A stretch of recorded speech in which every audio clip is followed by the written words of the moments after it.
Vadodara crime બ્રાન્ચે પાટણથી Mumbai સુધી ફેલાયેલા બાળ તસ્કરીના રેકેટમાં મહત્વની ભૂમિકા ભજવનાર મહારાષ્ટ્રના એક તબીબને ઝડપી લઈ 6 દિવસના રિમાન્ડ મેળવ્યા છે।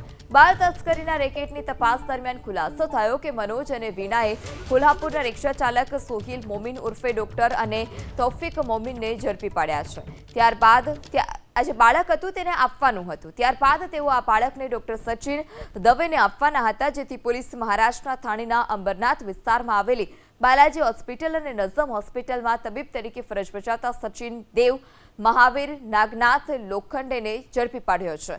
તપાસ દરમિયાન સચિન દેવ ગાયનેક નહીં પરંતુ MBBSની ડિગ્રી ધરાવતો હોવાનું સામે આવ્યું, જેથી પોલીસે તેની ડિગ્રી સર્ટિફિકેટ મેળવવાની પણ તજવીજ હાથ ધરી છે। સચિન દેવ બાળકને પોતાની પાસે રાખ્યા બાદ થોડા દિવસ દેખરેખ માટે રાખતો હતો। ત્યારબાદ આ બાળક કોઈ મહિલાને વેચી દેવાનો પ્લાન હોવાનો પણ ઘટસ્ફોટ થયો છે।